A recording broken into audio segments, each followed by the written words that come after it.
خدمت گزار امانت دار مسلمان کا اجر و ثواب۔ عن ابی موسیٰ رضی اللہ عنہ عن النبی صلی اللہ علیہ وسلم قال الخازن المسلم الأمين الذي ينفذ،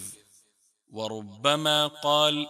يعطي ما أمر به كاملا موفرا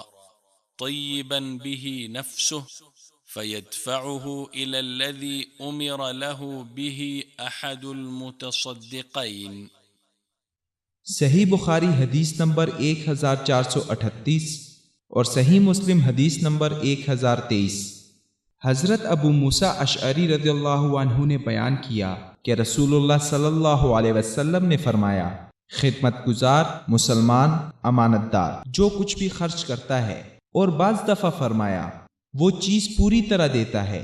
جس کا اسے سرمایہ کے مالک کی طرف سے حکم دیا گیا، اور اس کا دل بھی اس سے خوش ہے،